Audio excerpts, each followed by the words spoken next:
กล่าวธรรมะจากเด็กหน่อยเนาะนะโมตัสสะภะคะวะโตอะระหะโตสัมมาสัมพุทธัสสะนะโมตัสสะภะคะวะโตอะระหะโตสัมมาสัมพุทธัสสะนะโมตัสสะภะคะวะโตอะระหะโตสัมมาสัมพุทธัสสะขอนอบน้อมด้วยองค์สมเด็จพระสัมมาสัมพุทธเจ้าผู้ตรัสรู้ชอบได้โดยพระองค์เองผู้เป็นบรมครูของเทวดาและมนุษย์ทั้งหลายขอนอบน้อมแด่พระธรรมอันเป็นธรรมที่พระผู้มีพระภาคเจ้าพระองค์นั้นบูชาแล้วเป็นธรรมที่นำสัตว์ผู้ถึงพร้อมด้วยวิชาและจรณะออกจากทุกข์ขอนอบน้อมแด่หมู่พระอริยสงฆ์ผู้ดำรงอยู่ในมรรคและผลผู้สมบูรณ์ด้วยคุณมีศีลเป็นต้น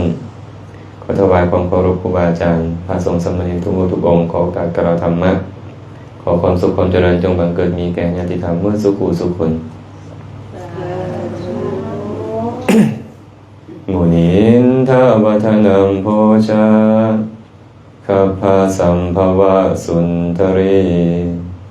สารนังปานินังวานิไมหังปีนะยะตังมะนังขอพระสัทธรรมนำภัยในห่วงแห่งวงกฏคือพระโอษฐ์ของพระจอมมุนีผู้เป็นที่เพิ่งของสัตว์ทั้งหลายจงกระทำใจของข้าพระเจ้าให้เอิบอิ่ม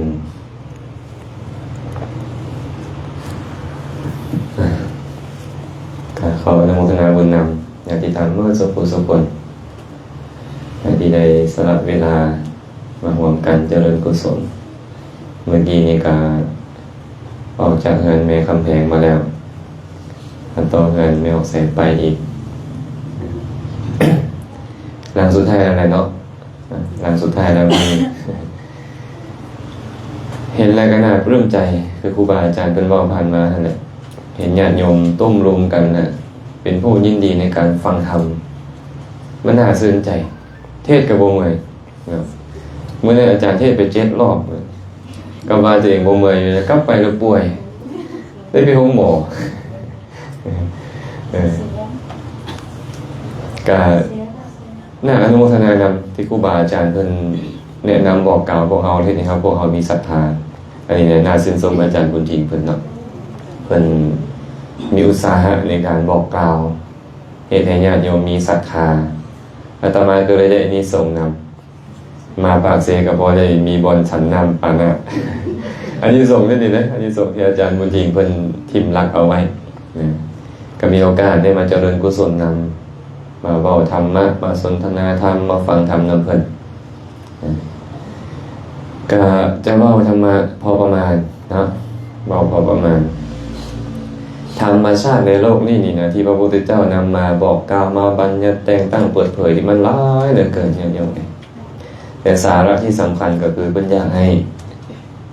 ใจสะอาดเนาะอยากให้ใจของพวกเราผู้ฟังนี่สะอาดขึ้นบางคนต้องหาอุบายเอาทานมาเฮ็ดให้ใจสะอาดบางคนต้องอาศัยเอาศีลบางคนต้องเอาภาวนาบางคนต้องเอาอุบายเล็กๆน้อยๆบางครั้งนี่นะอย่างเช่นตอนที่พระพุทธเจ้าจะไปพูดภาระทวาชะพราหมณ์อยากให้เมียเป็นบ่เมียจมนะโมต่อหน้าพระอรหันต์ของเพิ่นนะโมตัสสะภะคะวะโตเป็นต้นอยากให้หลายสิปิดาพระพุทธเจ้ากันนะสิปิโตวาทะกับพระสมณโคดมพอไปฮอดปฏิสันถานหน่อยหนึ่งข้าความโกรธได้ยอมอยู่เป็นสุขข้าความโกรธได้ยอมโบเศร้าโศกพระอริยเจ้าทั้งหลายสรรเสริญการฆ่าความโกรธอันมียอดหวานแต่มีหักเป็นพิษบุคคลใดฆ่าความโกรธได้แล้ว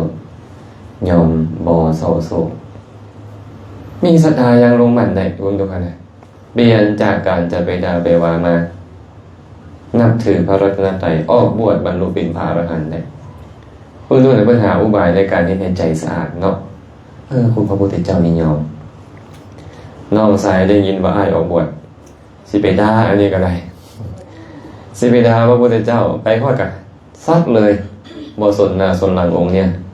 ด่าเอาจบแล้วบ่หมดแล้วบ่คำด่านะหมดแล้ว พี่น้องเจ้าก็มายามเจ้าอยู่ว่ะมาแล้วบ่พระโพดมได้แต่งข้าวแต่งน้ำให้เขากินอยู่บ่ก็แต่งคั่นแหละคันเขาบ่กินเนี่ยเขาน้ำเป็นของไผแล้วบัดนี้ก็ของเขาน้อยตัวคือกันค่อยบ่บริโภคหอมเด้อคำด่านั้นเจ้าบริโภคด้วยตนเองเว้าซ้ำนี่นะใจสะอาดได้บ้างไหมกราบนับถือพระรัตนตรัยได้บวชได้บรรลุเป็นพระอริยเจ้าได้บ่ธรรมดาได้แสดงว่าทุกสิ่งทุกอย่างที่พระองค์เสียสละเพื่ออยากให้ใจคนขาวสะอาดนี่โดยที่สุดแม้แต่วาระสุดท้ายของพระองค์เนาะพญามารแม่ขอให้ปรินิพพาน ก็บอกว่ามารผู้มีบาปเจ้าจงคนป่วยน้อยอีก3 เดือนตถาคตจะปรินิพพานทั้งระยางจะบ่ไหวแล้วได้นี่นะยางจะบ่ไหวแล้วเป็นโรคทายออกเลือดอีกอย่างต่างๆเลยอายุ80 ปียางไป3 เดือน90 มื้อนี่นะย่างไปทั้งที่มีฤทธิ์ได้แมวแปะมีฤทธิ์เหาะไปก็ได้มันบ่มีประโยชน์ค่อยสร้างสมบารมีมาเสียสงไขยิ่งด้วยแสนกับค่อยบ่ได้สร้างสมมาเหาะค่อยสร้างสมมาเพื่อจะให้ห่างกายให้ชีวิตจิตใจค่อยนี้เกิดประโยชน์แก่มหาชนหลายที่สุดย่างไปมือละน้อยอนุเคราะห์ข้าเจ้าไปนำทางกันเนี่ยโยมจนมือสุดท้ายทายออกเลือดเป็นบ่บ่ไหวแล้วได้เข้าสมาบัติมาคม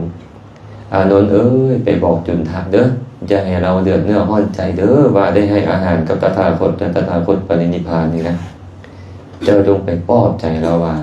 ทาน2 ครั้งเท่านั้นที่ประเสริฐที่สุดในโลกมีผลใหญ่ทานครั้งใดล่ะทานครั้งที่นางสุชาดาได้ให้ทานกับตถาคตและตถาคตบรรลุสัพปาทิเสสนิพพานบรรลุเป็นพระพุทธเจ้าและทานครั้งที่2คือทานที่จุนทะนี่แหละได้ให้กับตถาคตตอนตถาคต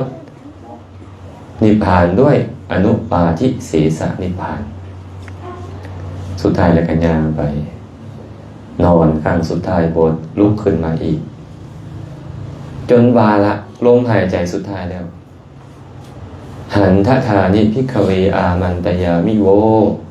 วยธรรมมาสังขาราอัปปมาเจนะสัมปาเททะภิกขุทั้งหลายค่อยขอเตือนพวกเจ้าเด้อ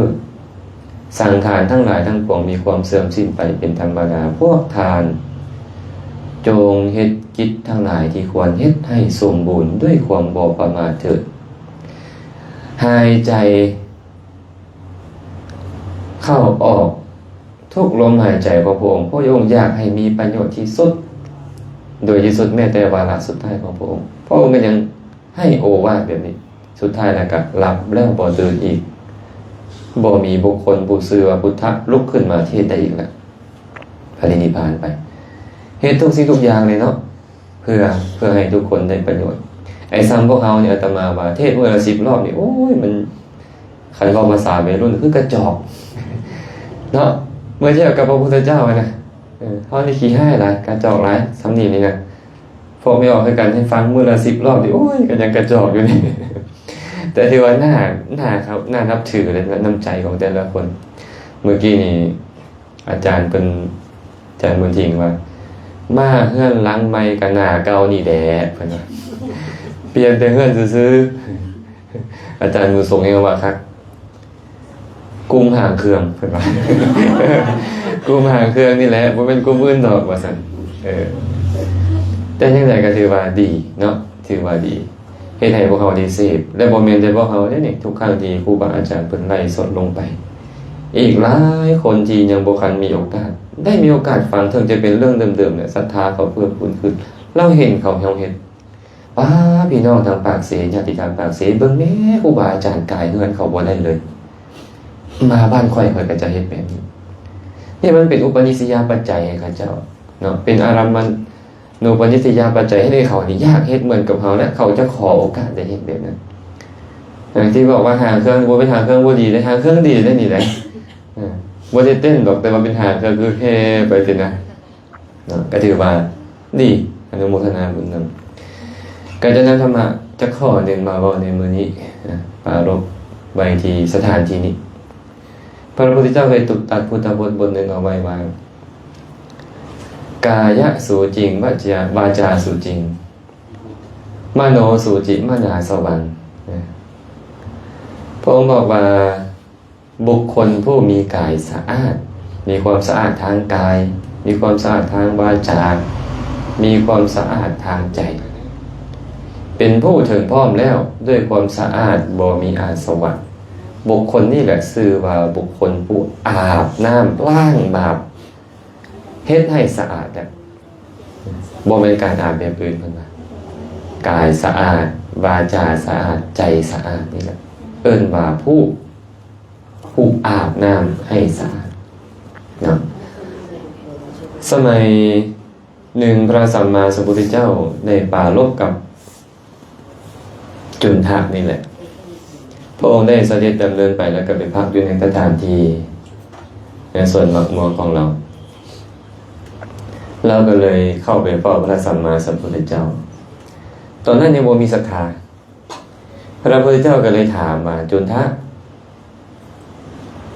เจ้าชอบใจในความสะอาดของผู้ใดเจ้าชอบใจความสะอาดของผู้ใดเราก็ว่าเต็มปากเราเลยว่าข้าแต่ท่านพระโคดมมีพราหมณ์พวกหนึ่งอยู่ในเมืองนี้เป็นผู้ที่มีพวงมาลัยสาลายคือมีเอาสาลายมาเฮ็ดพวงมาลัยห้อยคออาบน้ำอยู่เนืองเป็นผู้อาบน้ำอยู่เป็นประจำอาบน้ำล้างบาปนะให้สะอาดพอความเข้าใจของพระเจ้าคิดว่าอาบน้ำแล้วมันจะสามารถล้างบาปล้างความชั่วไปหมดเฮ็ดความชั่วตอนกลางเว้นตอนกลางคืนไปอาบน้ำความชั่วหายเฮ็ดความชั่วตอนกลางคืนตอนใกล้สิแจ้งไปอาบน้ำความชั่วหายหมดเขาคิดแบบนี้เพิ่นก็เลยบอกว่ามีพราหมณ์พวกหนึ่งนะที่มีปกติบูชาไฟมีปกติอาบน้ำดำเก้ามีพวงมาลัยสาลายห้อยคออยู่เขาน่าจะชอบใจในความสะอาดของเขาแล้วนะพระพุทธเจ้าก็เลยถามว่าความสะอาดของพราหมณ์พวกนั้นเขา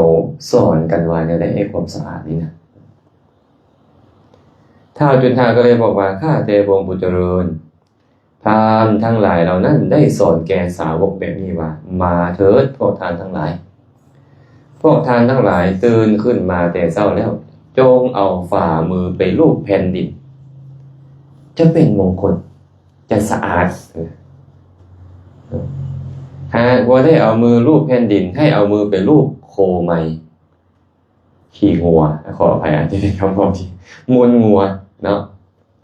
หากบ่ได้เอามือไปลูบมูลงัวกับให้เอามือไปลูบของเขียวเด้อลูบหญ้าลูบของเขียวแล้วมันจะสะอาดมันจะเป็นมงคลเป็นผู้บริสุทธิ์หากบ่ได้เฮ็ดแนวนั้นให้บำเรอไฟก็คือเอาไฟมาจุดอ้อนวอนต่อพระเจ้าของข้าเจ้าไปบูชาไฟหากบ่ได้บูชาไฟขอจงน้อมนมัสการพระอาทิตย์เถิดให้ยกมือขึ้นน้อมนมัสการพระอาทิตย์หากบ่ได้น้อมนมัสการพระอาทิตย์ให้อาบน้ำดำเก้ามื้อละ3 รอบทุกเช้าแลงให้เฮ็ดแบบนี้ข้าแต่พระโคดมพราหมณ์ทั้งหลายอยู่ในเมืองนั้นเขาสอนกันแบบนี้เขาเลยชอบใจตัวนี้แหละตื่นขึ้นมาแล้วเอามือไปลูบแผ่นดินบางคนก็เอาไปลูบมือไปลูบขี้งัวบางคนก็เอามือไปลูบหญ้าเขียวบางคนก็เอามือขออภัยไปบูชาไฟบางคนนอบน้อมต่อพระอาทิตย์บางคนก็อาบน้ำคือว่านี่คันเฮ็ดแบบนี้เราจะสะอาดจะบริสุทธิ์จะบ่มีมลทินพระพุทธเจ้าบ่ตำนี้จังหน่อยเลยได้พระพุทธเจ้าบ่ตำนี้ฮู้อยู่ว่ามันบ่ถูกดอกแต่บ่ตำนี้จุนทะความสะอาดของพวกพราหมณ์เป็นแบบหนึ่งเนาะแต่ว่าความสะอาดในอริยวินัยพัดเป็นอีกแนวหนึ่งได้บ่ให้สงสัยแต่ก็จุนทาก็เลยบอกว่าข้าแต่พระองค์ผู้เจริญแล้วเป็นแนวใดคะหน่อย อันความสะอาดในอริยวินัยนี่นะเป็นแนวใดแท้พระผู้มีพระภาคเจ้าก็เลยตรัสว่าเอาละหากว่าพ่อเจ้าอยากจะฟังจงตั้งใจใส่ใจให้ดีเด้อตถาคตจะกล่าวจนถ้าความบ่สะอาดทางกายมีอยู่สามมีอย่างใดอันนี้จะบอกย่อๆไปเลยคือการฆ่าสัตว์การลักทรัพย์ถือเอาสิ่งของที่เขาบ่ได้ให้อยู่ในบ้านก็ตามในป่าก็ตามโดยอาการลักขโมยการประพฤติผิดในกามคือล่วงละเมิดผู้หญิงมีบิดารักษามารดารักษาเป็นต้นนะนี่เอิ้นว่าความบ่สะอาดทางกายมันต้องบ่สะอาดก่อนมันจะมีความสะอาดได้แม่นบ่ต้องรู้ว่าอันใดบ่สะอาดเพิ่นว่าการเฮ็ดแบบนี้อยู่เอิ้นว่ากายบ่สะอาดไปเอาสายไปเฮ็ดไปแล้วสมมุติว่าอาบน้ำมื้อละ30รอบยังชื่อว่าบ่สะอาดหากว่าการฆ่ายังมีการลักขโมยยังมีการประพฤติผิดในกามยังมีเอิ้นว่ากายยังบ่สะอาดอาบน้ำดำเก้าปานใดก็ยังบ่สะอาดอยู่เนาะความบ่สะอาดทางวาจามี4อย่างคือเว้าตัวเป็นอะไรล่ะเพิ่นอธิบายไปแม่นบ่บุคคลบางคนในโลกนี้เข้าไปสู่สภาก็ตามถือเขานำไปสู่สภาก็ตามท่ามกลางบริษัทมีบริษัทกษัตริย์เป็นต้นก็ตามกล่าวว่าทานผู้เจริญทานจงมาเป็นพยานฮู้จงว่าฮู้เห็นจงว่าเห็นบ่ฮู้จงว่าบ่ฮู้บ่เห็นจงว่าบ่เห็นเขากล่าวเท็จทางที่ฮู้บ่เห็นบอกว่าเห็นบ่ฮู้บอกว่าฮู้เห็นกับบอกบ่เห็นฮู้กับบอกว่าบ่ฮู้กล่าวเท็จทางที่ฮู้โตเพราะเหตุแห่งตนเองแดเหตุแห่งคนอื่นแดเหตุแห่งลาภสักการะเล็กๆน้อยๆแดนี่เอิ้นว่าเว้าตัวการเว้าตัวมีเหตุหลายอย่างเด้เนาะบางคนจำเป็นต้องตัวย้อนหยังล่ะคันค่อยบ่ตัวค่อยสิประสบทุกข์แม่นบ่บางเทื่อต้องประสบทุกข์เด้คันบ่ตัวนี่เขาตีเอาเขาจองจำเอาแม่นบ่ตัวใดบางเทื่อต้องตัวเพื่อคนอื่นไปเป็นพยานเท็จให้กับลูกกับหลานกับเพื่อนมิตรสหายบ่เห็นแก่เขาแล้วไปเป็นพยานเท็จให้เขาบางครั้งอยากได้ลาภค่อยให้เงินเจ้าเด้อ1ล้าน2ล้าน3ล้านก็ว่าไปแม่นบ่ให้เจ้ามาเป็นพยานให้ค่อยว่าให้เจ้าว่าเห็นเด้ออันใดบ่เห็นก็ให้ว่าเห็นเป็นต้นแบบนี้เอิ้นว่าเหตุของการเว้าตัวแต่จะเว้าตัวด้วยเหตุใดก็ตามแต่เอิ้นว่ามีวาจาบ่สะอาดมีวาจาบ่สะอาดอีกอย่างหนึงก็คือกล่าวส่อเสียดคนอื่นส่อเสียดไปได้ล่ะเอาความข้างนี้ไปบอกข้างพุ่นเพื่อทำให้ข้างนี้เอาความข้างพุ่นมาบอกข้างพี่เพื่อทำให้ข้างพุ่นหรือเพื่อทำให้ทั้งสองฝ่ายนี่เอิ้นว่าวาจาส่อเสียดเป็นความบ่สะอาดทางวาจาการเว้าจาหยาบคายการเว้าเรื่องราวเพ้อเจ้อเลวไหลให้สาระบ่มีหลักบ่มีเกณฑ์บ่ถูกการบ่ถูกโอกาสบ่มีการอิงอัดอิงทำอิงวินัยเลยนี่เอิ้นว่าสัมภปรปะ4อย่างนี่แหละเอิ้นว่าความบ่สะอาดทางวาจาบ่สะอาดทางวาจามีอยู่บ่พวกเขาความบ่สะอาดบ่กล้าเว้าว่าบ่มีมันน่าจะมีจักข้ออยู่นะเป็นบ่พระพุทธเจ้าเคยตรัสไว้ในคัมภีร์อังคุตตรนิกายติกานิบาตภิกษุทั้งหลายบุคคล3ประเภทมีปรากฏอยู่ในโลกเด้อ3ประเภทนี้อย่างใด1คนปากเหม็นคูทะพานีคูทะแปลว่าอุจจาระผู้ปากเหมือนอุจจาระคือปากเหม็น2บุคคลผู้ปากหอมปุพะพานีอันนี้ปากหอมปุพะด้วยดอกไม้ปากหอมเหมือนกินดอกไม้3บุคคลผู้ปากหวานเอิ้นว่ามัทุพานีเหมือนน้ำผึ้งเพิ่นนี่เนาะมีอยู่3ประเภทนี้คนน่ะเพิ่นว่าคนปากเหม็นเป็นจังได๋คือคนบ่ตัวนั่นเองถูกเอาไปเป็นพยานหลักฐานกล่าวเท็จทั้งที่ฮู้เอิ้นว่าปากเหม็นจะเจอสิอีหยังเขาเอิ้นอีหยังนั้นเดี๋ยวดับกินกันมื้อละหลายๆหอบแปรงฟันมื้อละหลายครั้งก็ตามแต่คำตัวยังมีอยู่เจ้าชื่อว่าผู้ปากเหม็นผู้ปากหอมเป็นจังไดล่ะบุคคลบางคนในโลกนี้ ถูกนำไปเป็นพยานบ่กล่าวเท็จทั้งที่ฮู้บ่นี้บ่เห็นแก่ตนเองบ่เห็นแก่พวกพ้องผู้อื่นบ่เห็นแก่ลาภสักการะเล็กๆน้อยๆเลยบ่กล่าวเท็จทั้งที่ฮู้บ่แต่ความจริงนี่เอิ้นว่าปากหอมแต่มันบ่หวานก็มีบางเทื่อหอมนี่เนาะบางเทื่อก็เขาเอิ้นว่าหยังขวนพาซากเอิ้นเว้าความจริงอยู่แต่มันพาซากบ่แม่นคำว่าอ่อนหวานปานใดนี่เอิ้นว่าปากหอมได้เพิ่นว่าถือว่าหอมแหละบ่ต้องแปรงฟันดอกพวกเนี้ยบ่ต้องเอาหยังมาซีดปากให้มันหอมแต่ว่าก็เชื่อว่าปากหอมเพราะมีวาจาสัตย์ผู้ปากหวานเป็นจังไดล่ะบุคคลบางคนในโลกนี้กล่าวแต่คำเว้าที่น่าฮักน่าพอใจเป็นที่เจริญใจของคนอื่นกล่าวคำเว้าของชาวเมืองคนรุ่นพ่อรุ่นแม่เอิ้นพ่อเอิ้นแม่คนรุ่นลุงป้าน้าอาเอิ้นลุงป้าน้าอาเป็นต้นนี่เอิ้นว่าคนปากหวานหวานมีพิษได้บ่แม่นใจหวานมีพิษก็มีนะเนี่ยหอมนี่มันบ่ค่อยมีพิษปานใดเนาะแต่หอมมีพิษมีบ่บางเทื่อจริงอยู่แต่มีพิษก็มีนะค่อยเห็นอยู่มื้อนั้นน่ะเจ้าไปฆ่าท้าวอันนั้นอยากให้หมู่ถึกจับแล้วเนี่ยมีพิษบ่เนี่ยมีพิษอยู่ก็มีเด้แต่เหม็นนี่มีพิษแน่นอนเนาะเหม็นนี่มีพิษแน่นอนคันเป็นไปได้ก็คือเฮาควรจะเป็นผู้ปากหอมนำปากหวานนะหอมแบบบ่มีพิษหวานแบบบ่มีพิษปากเหม็นนี่บ่เอาเนาะหวานเหม็นนี่เอาบ่แม่น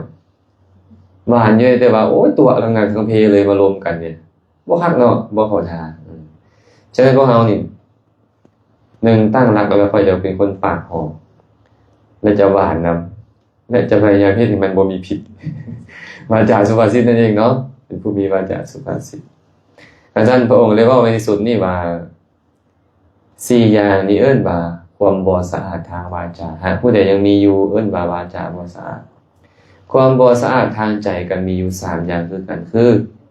อภิชฌาเพ่งเล็งอยากได้ของคนอื่นมาเป็นของตนด้วยคิดว่าโอ๋หนอขอสิ่งของบุคคลนั้นจงเป็นของเขาเถิดแค่อยากได้ของเขายังบ่ชื่อว่ากรรมบทได้แต่น้อมเข้ามาว่าขอของเขาจงเป็นของเขาจะค่อยเป็นกรรมบทจะค่อยเป็นกรรมบทมีจิตพยาบาทคือมีจิตคิดแบบนี้ว่าขอบุคคลนี้จงพินาศจงชิบหายจงตายจงบ่มีจงวิบัติเถิดนี่เอิ้นว่าพยาบาทและมีความเห็นผิดมีความเห็นวิปริตบ่ถูกต้องตามทำนองของธรรมว่าการให้ทานบ่มีผลการบวงสรวงบ่มีผลการบูชาบ่มีผลผลของกรรมดีกรรมชั่วบ่มีโลกนี้บ่มีโลกอื่นบ่มีบุญคุณของพ่อของแม่บ่มีแต่เวลาเพิ่นแปลเพิ่นจะบอกพ่อบ่มีนัตถิมาตานัตถิปิตาพ่อบ่มีแม่บ่มีสัตว์ผู้อุบัติขึ้นบ่มีสมณพราหมณ์เราใดเราหนึ่งที่ประพฤติดีปฏิบัติชอบรู้แจ้งแล้วสั่งสอนให้คนอื่นรู้แจ้งตามนั้นบ่มีในโลกนี่เอิ้นว่ามิจฉาทิฏฐินี่ว่าพวกเราเข้าใจว่าการให้ทานบ่มีผลคือสิบ่มีบ่เนาะการบูชาการบวงสรวงบ่มีผลพวกเราคือสิบ่มีพวกเขาได้สดับรับฟังธรรมของพระอริยเจ้ามาแล้วไอ้คำว่าผลของบุญของบาปบ่มีนี่ก็คือจะบ่มีดอกพวกเรานี่เนาะบ่มี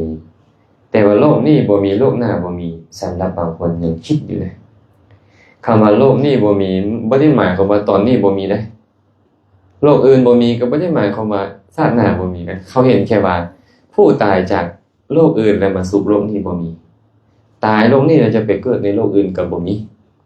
ให้ความเห็นแบบนี้เอิ้นว่าโลกนี้บ่มีโลกอื่นบ่มีความคิดนะพอบ่มีแม่บ่มีบ่ได้หมายความว่าเข้าใจว่าพอบ่มีแม่บ่มี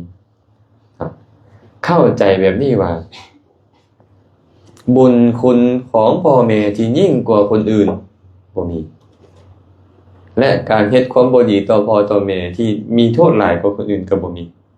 เฮ็ดแบบใดก็คือคนทั่วไปประมาณ2ปีก่อนนี่แหละครับอาตมาถือบ่ผิดมีความเห็นหนึ่งเกิดขึ้นและเป็นกระแสไวรัลเลยในโลกโซเชียลเด็กน้อยเขาไปแสดงออกอยู่รายการดังรายการหนึ่งของไทยนะ มันก็เลยลามมาฮอดเน็ตไอดอลของเรานะเขาเข้าใจว่าพ่อแม่นี่บ่มีบุญคุณอีหยังพ่อแม่มาอยู่นำกันเอง เมื่อพ่อแม่ไปอยู่นํกันเองก็ต้องมีลูกก็ต้องรับผิดชอบเป็นหน้าที่ที่เจ้าต้องรับผิดชอบเจ้าบ่ได้มีคุณหยังต่อลูกเลยและดังขนาดเลยเนี่ยโยมดังมาฮอดลาวพ่อเขาก็เลยส่งมาให้อาจารย์ฟังโอ้ยฟังแล้วก็จะเสร็จได้นำเขาไปเทศลงคาดเขาก็สิดาเอากระยากับฮู้นำเขาจังนั้นน่ะนี่ความคิดแบบนี้มันมีอยู่เด้โยมบ่ธรรมดาคนที่ถือพุทธซำได้นี่แต่ว่ามีความเห็นแบบนี้มีโยมเคยมาสนทนากับอาจารย์กับฟังสนทนากันแบบนี้แหละเพิ่นก็เลยบอกว่าเขาน้อยนี่เชื่อแต่ความดีเด้แต่เขาน้อยบ่เชื่อว่าชาติหน้ามีเพิ่นบ่เชื่อว่าซั่นแต่เชื่อว่าเฮ็ดดีได้ดีอาจารย์ก็เลยถามว่าอ้าวคันเฮาบ่เชื่อแล้วนี่เป็นหยังคนเฮาคือเกิดมาแตกต่างกันคันเฮาบ่เชื่อกรรมบ่เชื่อผลของกรรมว่ามีชาติหน้านี่นะเป็นย้อนกรรมพันธุ์เราว่าเราเว้าชื่อเลยแม่จอยเอ้ยกรรมพันธุมันแปลว่าตัวเองเป็นเผ่าพันธุ์ของกรรมของตัวเองแต่เรามาสื่อสารบ่ถูกเราเข้าใจว่ากรรมพันธุ์น่ะพ่อแม่เป็นแบบใดลูกเป็นแบบนั้นสินะไอ้กรรมพันธุ์ของเราเอาคำเว้ามาเว้าถูกแล้วแต่เราเข้าใจบ่ถูกเองคันเจ้าเชื่อว่าเป็นกรรมพันธุ์จะถูกแล้วกรรมพันธุมีกรรมเป็นเผ่าพันธุ์พวกพ้องของเจ้าเป็นเผ่าพันธุ์ของกรรมที่เจ้าเฮ็ดไว้เองนี่นะแต่เรากลับเข้าใจว่าย้อนพ่อแม่เป็นแบบนี้ลูกจึงเป็นแบบนี้อาตมาก็เลยถามต่อเลยคันพ่อเข้าใจแบบนั้นแสดงว่าพ่อปากแหว่งลูกเกิดมาต้องปากแหว่งแม่นบ่คันพ่อแม่ผิวดำลูกเกิดมาต้องผิวดำแม่นบ่คันพ่อแม่ตาบอดลูกเกิดมาต้องตาบอดแม่นบ่ขานี่บัดนี้เนาะบางคนก็บ่เป็นแหนะคันเจ้าว่ากรรมพันธุ์มันเป็นแบบนี้ได้สุดท้ายขาเนาะก็ต้องกลับมาคิดบ่ฮู้ว่าเพิ่นสิเปลี่ยนแปลงความคิดบ่อันนี้เฮาก็บ่ฮู้แต่ว่าได้สนทนามามีคนเข้าใจแบบนี้อยู่มีคนเข้าใจแบบนี้คนพุทธเนี่ยแหละบ่แม่นคนอื่นเลยฉะนั้นพวกเฮานี่น่าจะบ่มีดอกตัวนี้เนาะน่าจะบ่มีและก็สัตว์ผู้อุบัติขึ้นในโลกนี้นะเข้าใจว่าบ่มีบุคคลผู้ปฏิบัติดีปฏิบัติชอบรู้แจ้งเองคือพระพุทธเจ้าบ่มีในโลกเขาเข้าใจแบบนี้เลยคือเหมือนกับบ่มีเหตุบ่มีปัจจัยอีหยังเขาเข้าใจแบบนี้เอิ้นว่าความบ่สะอาดทางใจพี่คุณอันจนทะเมื่อทำ10ประการนี้มีขึ้นนรกจึงปรากฏกรรมเดรัจฉานจึงปรากฏเปรตวิสัยจึงปรากฏทุกขติอย่างใดอย่างหนึ่งจึงปรากฏขึ้นคันพวกนี้บ่มีนี่นะบ่มีดอกนรกนะกำเนิดเดรัจฉานก็บ่มีเปรตวิสัยก็บ่มีทุกขติบ่จะเสวยทุกข์ก็บ่มีคันว่าบ่มีความบ่สะอาดแต่เพราะมีความบ่สะอาดนี่แหละมันจึงเฮ็ดให้มีนรกมีกำเนิดเดรัจฉานมีเปรตวิสัยตกลงมันวาจาบ่สะอาดแท้บ่กายบ่สะอาดแท้บ่หรือว่าใจเพิ่นบ่สะอาดนี่แม่นจังกรรมนี้เป็นกายเป็นวาจาหรือเป็นใจใจแต่เป็นอย่างเอิ้นว่ากายกรรมซั่นใจมันสร้างนี่น่าจะเป็นมโนกรรมเนาะบ่อันนี้เว้าตามทวารคันเว้าตามทวารกรรมมี3กายกรรมวจีกรรมมโนกรรมเนาะคันเว้าเรื่องของผลปรากฏกรรมมี2กุศลกรรมอกุศลกรรมคันเว้าเรื่องสภาวะของมันกรรมมีอย่างเดียวคือเจตนาเนาะเจตนาเท่านั้นเป็นกรรมได้มีพระสูตรบางสูตรเหมือนจะสื่อให้รู้ว่าทำที่บ่แม่นเจตนาก็เป็นกรรมอย่างเช่นในอังคุตรนิกายจตุกนิบาตเนาะพระองค์บอกว่ากรรมมี4อย่างเด้อเฮารู้แล้วจึงมาแสดงบัญญัติแต่งตั้งเปิดเผยกระทำให้ตื่นกรรม4อย่างมีอย่างใดกรรมดำมีวิบากดำกรรมขาวมีวิบากขาวกรรมทั้งดำทั้งขาวมีวิบากทั้งดำทั้งขาวและกรรมบ่ดำกรรมบ่ขาวมีวิบากบ่ดำบ่ขาวเป็นไปเพื่อความสิ้นกรรมเพิ่นก็อธิบายกรรมดำมีวิบากดำจังได๋ก็คือกรรมที่เผ็ดร้อนมีวิบากที่เผ็ดร้อนคืออกุศลกรรมส่งผลเป็นทุกข์กรรมขาวมีวิบากขาวคือกรรมบ่เผ็ดร้อนนั่นแหละมีวิบากผลบ่เผ็ดร้อนก็คือกรรมดีส่งผลเป็นสุขกรรมทั้งดำทั้งขาวมีวิบากทั้งดำทั้งขาวนี่บ่มีดอกบ่มีกรรมแบบนั้นแต่พระพุทธเจ้าเอิ้นขึ้นมาให้เป็นแผนกนึงหมายถึง ทางความดีทางความชั่วคือพวกเขาเนี่ยเฮ็ดทั้งความดีความชั่วเป็นบ่วิบากมันก็เป็นทั้งสุขและทุกข์คันกรรมข่าวมีวิบากข่าวเบ้าโดยรวมคือกุศลบ่เจาะจงไปหมายถึงเทวดาอาสันสุภกินหาพวกตติยฌานเพราะตติยฌานเนี่ยเขาบ่มีเขายังมีสุขเขาเห็นบ่เขามีแต่มีสุขเกิดขึ้นกับเขาปีติก็หายแล้วมันบ่คนปีติได้แล้วมีแต่สุขเดี๋ยวนั้นคันเจาะจงคันเว้ารวมๆก็คือกุศลทั้งหมดนะและกรรมบ่ดำบ่ขาวมีวิบากบ่ดำบ่ขาวเป็นไปเพื่อความสิ้นกรรมนี่ล่ะบางสูตรบอกว่าโพชฌงค์จิตบางสูตรบอกว่าอริยมรรคมีองค์8บางสูตรบอกว่าเจตนาเพื่อละกรรมดำเพื่อละกรรมขาวละทั้งกรรมดำทั้งกรรมขาวมาดีนี่เว้าทั้ง3แบบเพราะฉะนั้นถึงเพิ่นเว้าจังไดก็ตามโพชฌงค์ก็ต้องมีเจตนาอยู่ในนั้นองค์มรรคก็ต้องมีเจตนาอยู่ในนั้นแม่นอยู่เพิ่นว่ามรรค8แต่ว่ามันบ่เคยเกิดตั้งแต่มรรค8นั้นขันธ์4ต้องเกิดพร้อมกันอาตมาจะมักเว้าประจำมันต้องมีเวทนาไปเสวยอารมณ์คือนิพพานนั่นแน่นอนบ่ฮู้ดอกว่าสุขหรือทุกข์แม่นบ่ต้องมีสัญญาไปจือนิพพานต้องมีผัสสะไปกระทบนิพพานต้องมีเจตนาจงจอดในนิพพานแม่นบ่ต้องมีมนสิการในนิพพานและวิญญาณนี่แหละเป็นตัวฮู้แจ้งแท้ๆธรรมเรานี่ก็เลยต้องอาศัยวิญญาณไปฮู้แจ้งนิพพานฉะนั้นคำว่ามรรคนี่นะจึงหมายถึงแม่ทัพใหญ่ที่สุดอาตมาเลยมักเว้าเหมือนกับว่าผู้นำหรือแม่ทัพยกทัพไปต่อตีกับข้าศึกศัตรูต่อตีเอาชนะได้แล้วเขาบอกว่าแม่ทัพทั้ง8สามารถเอาชนะข้าศึกศัตรูได้มีแต่แม่ทัพมันบ่เอาชนะทหารอีกเป็นร้อยเป็นพันไปใส่บ่ฮอดแต่ไปตีนํกันบ่ไปตีนํกันอริยมรรคอันประกอบด้วยองค์8ก็เช่นกันยกตัวหลักขึ้นมาเป็นประธานแต่ทำอย่างอื่นมีมื้ออยู่นั่นเจตนาก็ต้องมีแน่นอนฉะนั้นสุดท้ายก็ต้องมาลงที่เจตนากันนี่นะเป็นอย่างอื่นมาบ่ดำบ่ขาวมีวิบากบ่ดำบ่ขาวเฮ็ดกรรมดีเห็นรูปดีฟังเสียงมวลดมกลิ่นหอมชิมรสชาติที่ดีสัมผัสที่ดีถูกป่ะเฮ็ดกรรมชั่วเห็นรูปบ่ดีฟังเสียงบ่ม่วนดมกลิ่นบ่หอมชิมรสชาติบ่แซ่บสัมผัสบ่ดีอันนี้กรรมดำกรรมขาวกรรมทั้งดำทั้งขาวมันต้องเสวยแบบนั้นแต่ว่ากรรมบ่ดำบ่ขาวนี่หมายถึงมรรคนั่นนะเว้าโพชฌงค์ก็หมายถึงมรรคเว้ามรรคก็หมายถึงว่าเว้าเจตนาเพื่อสิ้นกรรมก็หมายถึงมรรคมรรคฮู้แจ้งหยังนิพพานส่งผลเป็นหยังเป็นผลจิตที่ไปฮู้นิพพานอีกมันก็เลยบ่มีโอกาสว่าเห็นรูปฟังเสียงดมกลิ่นชิมรสชาติมันบ่เป็นโอกาสให้เฮาไปเกิดไอ้กรรมบ่ดำบ่ขาวนี่เพิ่นก็เลยบอกว่ากรรมบ่ดำบ่ขาวเพราะตัวมันบ่ดำบ่ขาวเพิ่มไปละกิเลสละการเกิดกรรมดำนี่ส่งผลให้เกิดกรรมขาวส่งผลให้เกิดกรรมทั้งดำทั้งขาวก็ส่งผลให้ไปเกิดแต่ว่ากรรมบ่ดำบ่ขาวมันบ่ส่งผลให้ไปเกิดมันก็เลยบ่มีโอกาสเห็นฟังดมกลิ่นชิมรสชาติแต่มันฮู้แต่นิพพานเท่านั้นตัวมันมรรคจิตฮู้แจ้งนิพพานและกิเลสหายเป็นปัจจัยให้ผลจิตเกิดขึ้นผลจิตมีอารมณ์เป็นหยังมีอารมณ์เป็นนิพพานมันก็เลยบ่มีโอกาสเฮ็ดหน้าที่เกิดเป็นประการทั้งปวงพระพุทธเจ้าก็เลยเอิ้นว่ากรรมบ่ดำบ่ขาวเนาะฉะนั้นตัวเจตนาเป็นกรรมในบางสูตรคือกันพระองค์บอกว่าภิกษุทั้งหลายเฮาจะกล่าวกรรมใหม่กรรมเก่า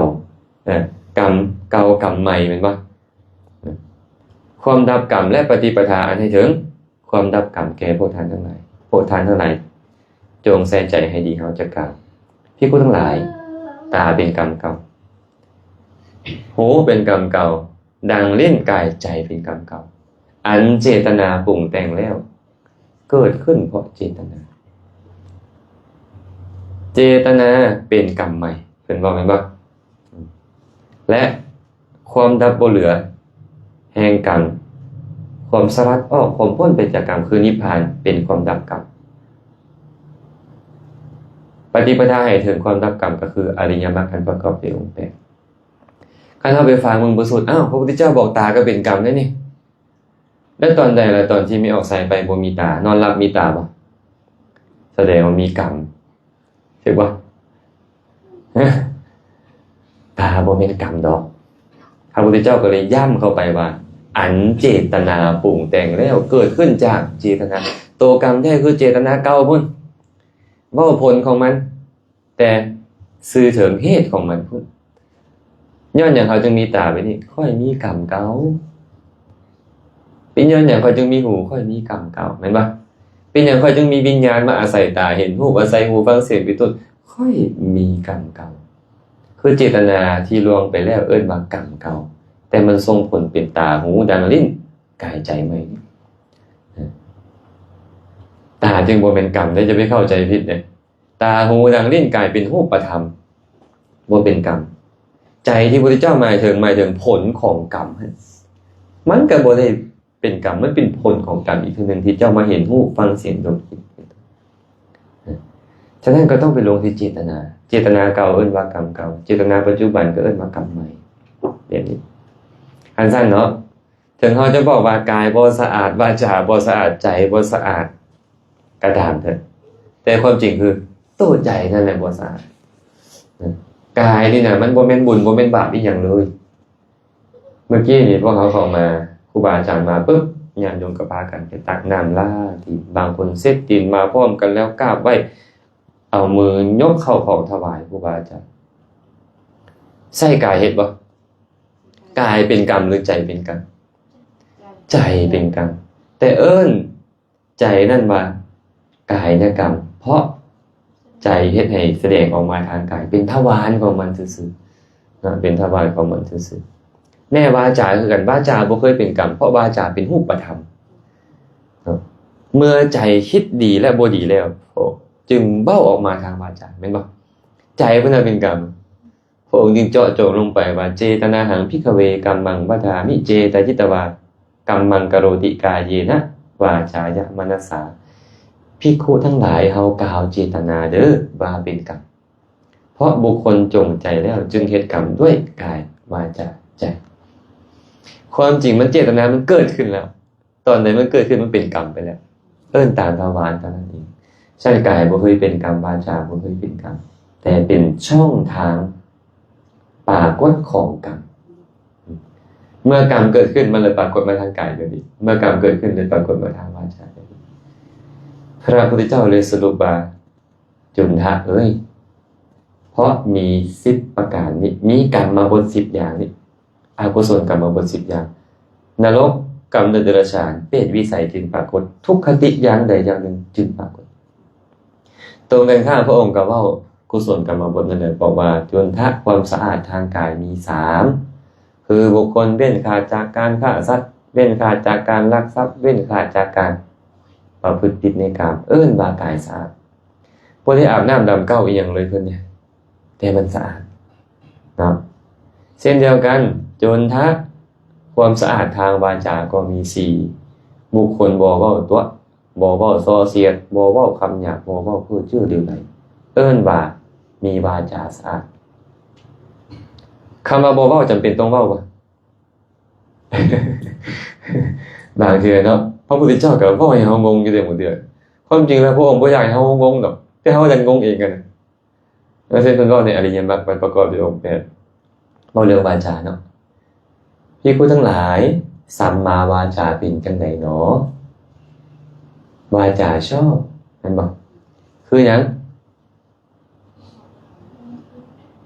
การบ่เว้าตัวบ่เว้าคำหยาบบ่เว้าเพ้อเจ้อเรื่องใดบ่เว้าส่อเสียดเหมือนกับว่าคำเว้านี่เป็นสัมมาวาจาแต่ความจริงแล้วบ่แม่นเนาะเอาคักได้แม่นไปแต่พระพุทธเจ้าบอกว่าวาจาชอบเฮาก็เลยไปเข้าใจศัพท์นี่ว่าวาจาชอบมันต้องเว้าออกมาดิเนี่ยวาจาชอบมีอยู่3ประการบ่ได้คาถาสัมมาวาจาก็มีได้วิรติสัมมาวาจาก็มีเจตนาสัมมาวาจาก็มีให้เฮาแยกกันเด้อกระเทินได้เว้าแล้วสิเว้าให้มีออกใส่ไปงงตึมหน่อยนึงบ่แจ่มแจ้งก็สิเว้าให้งงตึมหน่อยคาถาสัมมาวาจาหมายถึงคำเว้าที่ถูกเปล่งออกมาเป็นคำเว้าที่จริงเป็นคำเว้าที่สมานมิตรเป็นคำเว้าที่มวลเป็นคำเว้าที่มีประโยชน์ อันนี้เอิ้นว่ากถาสัมมาวาจาคำเว้าตรงนี้พอมหาจำเริญแม่มหาจำเริญพวกทานจงอุปถากพระสงฆ์เถิดคำเว้าที่ถูกเปล่งออกมาในเอิ้นว่ากถาสัมมาวาจาบ่แม่นองค์มรรคเนาะเจตนาสัมมาวาจาความตั้งใจจะเว้าแต่ความจริงความตั้งใจจะเว้าแต่คำที่สมานมิตรความตั้งใจจะเว้าแต่คำเว้าที่อ่อนหวานความตั้งใจที่จะเว้าแต่สิ่งที่เป็นประโยชน์เจตนาตัวนั้นเอิ้นว่าเจตนาสัมมาวาจาเป็นตัวศีลของเขาที่เขาสมาทานศีลนั่นแหละไอ้ตัวนั้นนะแต่บ่แม่นองค์มรรควิรติสัมมาวาจาเท่านั้นวิรติแปลว่าความเว้นขาดความเว้นขาดจากคำเว้าบ่จริงคำเว้าส่อเสียดคำเว้าหยาบคายคำเว้าเพ้อเจ้อเหลวไหล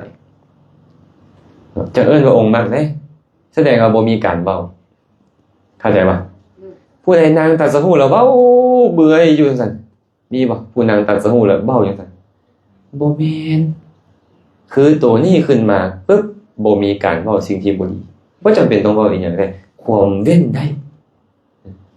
จะเป็นองค์มรรคเด้จะเป็นองค์มรรคตอนตัดสหูก็ทางอยู่ซื่อๆนี่แหละเผากิเลสพุ่นบ่ได้เว้าอีหยังแม่นบ่ถึงพระพุทธเจ้าจะบอกว่าจาชอบคือก็ตามแต่ที่จริงแล้วคือความเว้นเนาะบางทีเราก็งงเลยไปฟังเนาะพระพุทธเจ้าคือแบบเว้าแบบนี้เหมือนว่าจะต้องเว้าออกมาได้สัมมาวาจาแต่บ่แม่น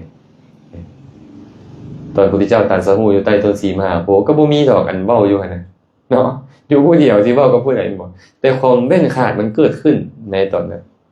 เพื่อเป็นกำลังให้ปัญญาตรัสรู้แบบนี้เนาะสุดท้ายเป็นอย่างไรองค์บอกว่าความสะอาดทางใจก็คือนี่แหละบ่เพียงเล็งอยากได้ของหมู่มาเป็นของตนบ่พยาบาทมากให้ไผบ่หวังให้ผู้ใดพินาศชิบหายและมีความเห็นตรงแบบใดล่ะเห็นว่าการให้ทานบูชาบวงสรวงมีผลเป็นต้นอย่างที่เฮาเว้ามานั่นแหละตรงกันข้ามจากความเห็นวิปริตนั้นนี่แหละจุนทะเอิ้นว่า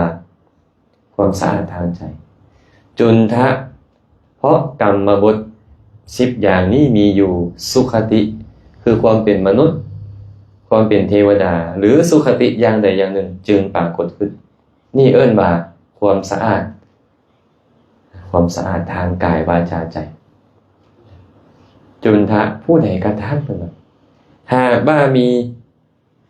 ความสะอาดทางกายวาจาใจนี่อยู่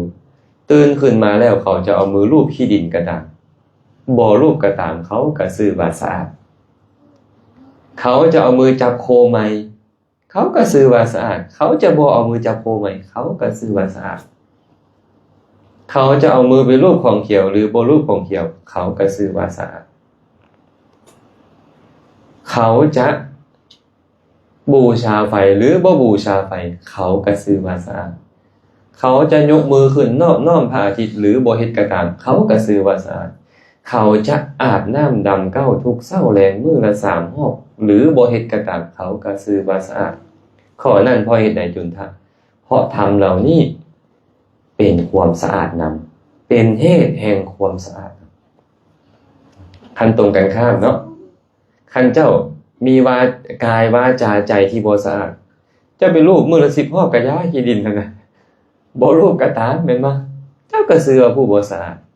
จับโคไม้หรือบ่จับโคไม้รูปของเขียวหรือบ่รูปของเขียวบูชาไฟหรือบ่บูชาก็ตามน้อมพระอาทิตย์หรือบ่น้อมก็ตามอาบน้ำดำเก้าทุก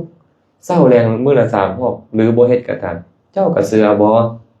สะอาดเพราะอกุศลกรรมบทนั้นเป็นความบ่สะอาดนำเป็นเหตุแห่งความบ่สะอาดนั้นพระพุทธเจ้าก็เลยตัดสรุปให้แบบนี้เพราะฉะนั้น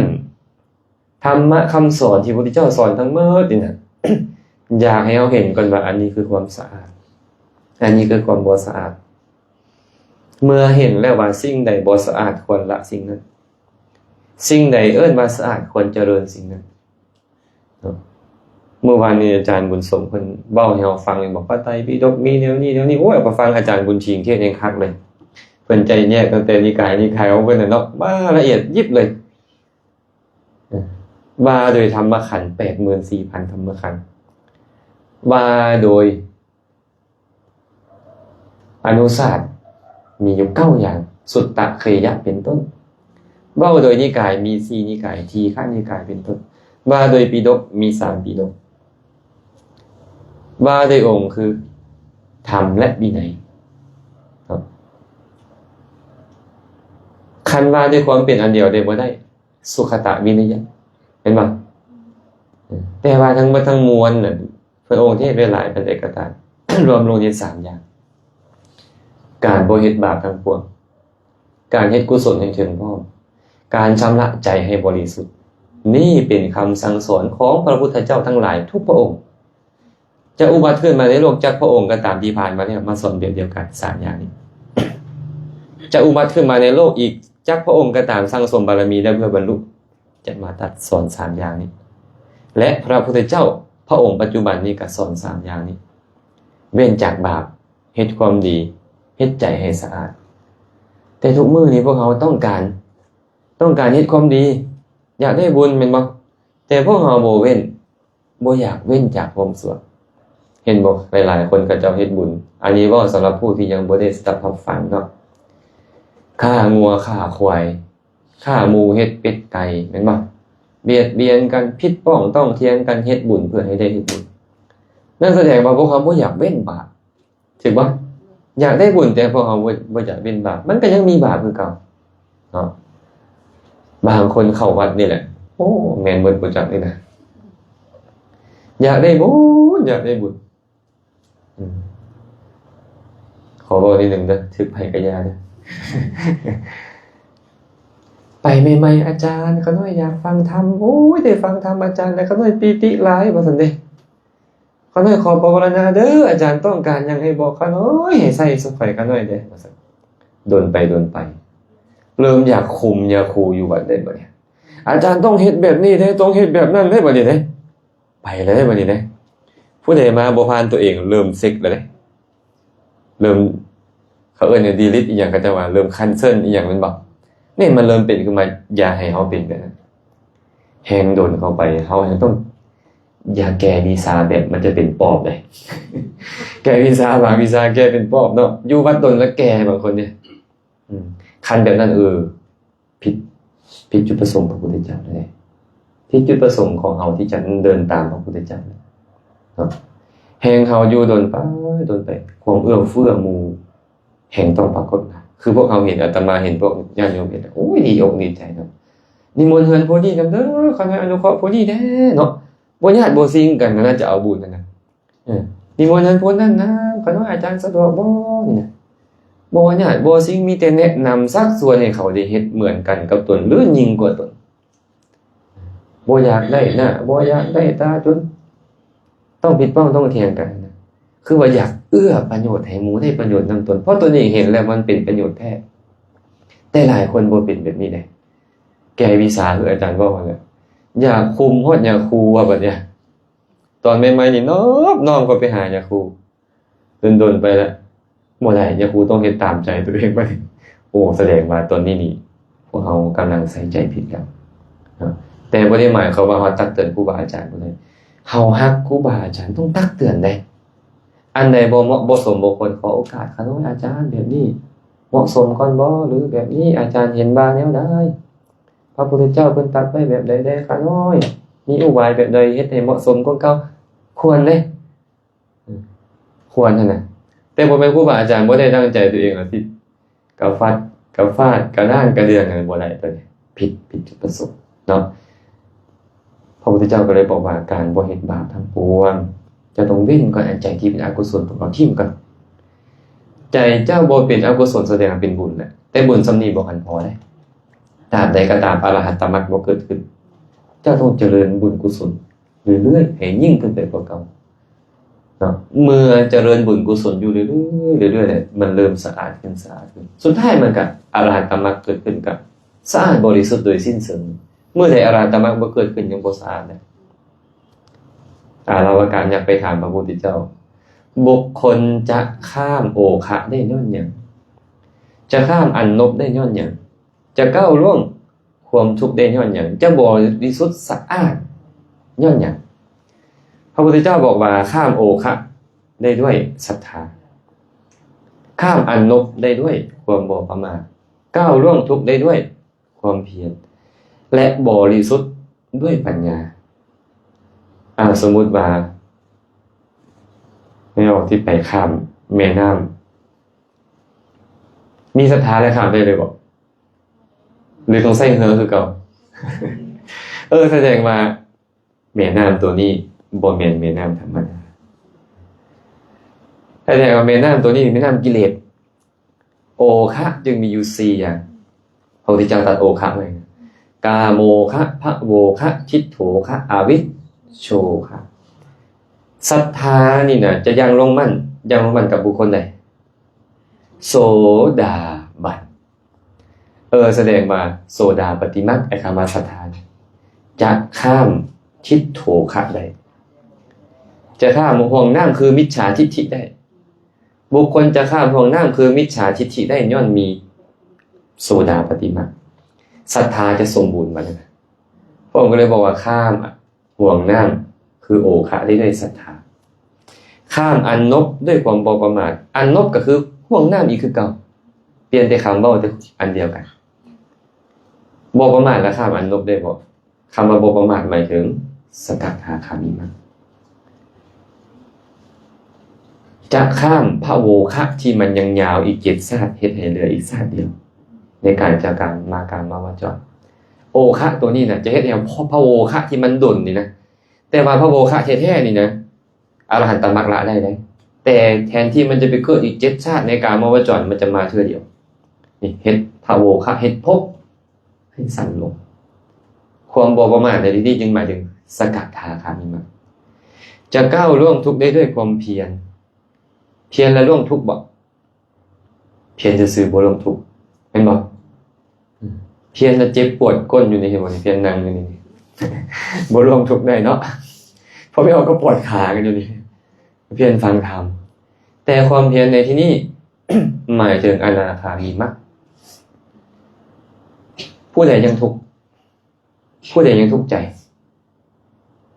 ผู้ที่ยังมีโทสะถือบ่ผู้ใดละโทสะได้พระอนาคามีละปฏิฆานุสัยได้ละพยาปาทะสังโยชน์ได้เห็นบ่ละปฏิฆะสังโยชน์ได้นะพระอนาคามีเด้อนาคามีละทุกข์ได้แล้วเพิ่นเลยบอกว่าก้าวล่วงทุกข์ได้คือก้าวล่วงทุกข์ใจแม้แต่พระพุทธเจ้าบรรลุอรหันต์แล้วทุกข์กายก็ต้องมีเป็นบ่แต่ทุกข์นี่เพิ่นบอกว่าทุกข์ใจอนาคามีมรรคนั่นแหละจะก้าวล่วงได้คันบรรลุอนาคามีแล้วถึงเจ็บปวดปานใดก็บ่ทุกข์ทรมานปานใดก็บ่ทุกข์ บ่ทุกข์ใจสุดท้ายนี่แหละบุคคลจะสะอาดบริสุทธิ์ได้ด้วยปัญญามีปัญญาแล้วบ่อาบน้ำก็สะอาดบ่มีเนาะ คนมีปัญญาดีบ่อาบน้ำเดี๋ยวบ่สะอาดย้อนได้ดีนะฉะนั้นปัญญาในที่นี้เนี่ยพระองค์จึงหมายถึงอรหัตตมรรคอรหัตตมรรคเกิดขึ้นปุ๊บบริสุทธิ์เลยใจพี่สะอาดบ่แม่นอย่างอื่นใจสะอาดบริสุทธิ์บ่มีความขุ่นมัวอีหยังแล้วในใจอรหัตตมรรคเกิดขึ้นโตปัญญาเอิ้นว่าสัมมาทิฏฐิในอรหัตตมรรคเกิดขึ้นแล้วสะอาดบริสุทธิ์ฉะนั้นพระองค์เลยบอกว่าสัพพปาปัสสะอาการนังการบ่เฮ็ดบาปทั้งปวงกุศลสูปสัมปทาการเฮ็ดกุศลให้ถึงพร้อมสัจจิตตปริโยทปนังการชำระใจให้สะอาดบริสุทธิ์คือใส่มรรคมาชำระโสดาปฏิมรรคสกทาคามิมรรคอนาคามิมรรคมาชำระปัญญาในโสดาปฏิมรรคก็ชำระให้สะอาดระดับหนึ่งปัญญาในสกทาคามีก็สะอาดขึ้นมาอีกปัญญาในอนาคามีก็เฮ็ดให้สะอาดตื่มแต่ปัญญาในอรหัตตมรรคเกิดขึ้นแล้วสะอาดบริสุทธิ์หมดเลยและพระพุทธเจ้าทุกพระองค์สอนแนวนี้ไม่เอาเลยนะอย่าอยากได้แต่บุญต้องมีความกระหายในการจะละบาปนะเบื้องต้นเลยก็เลยต้องละบาปนั่นแหละ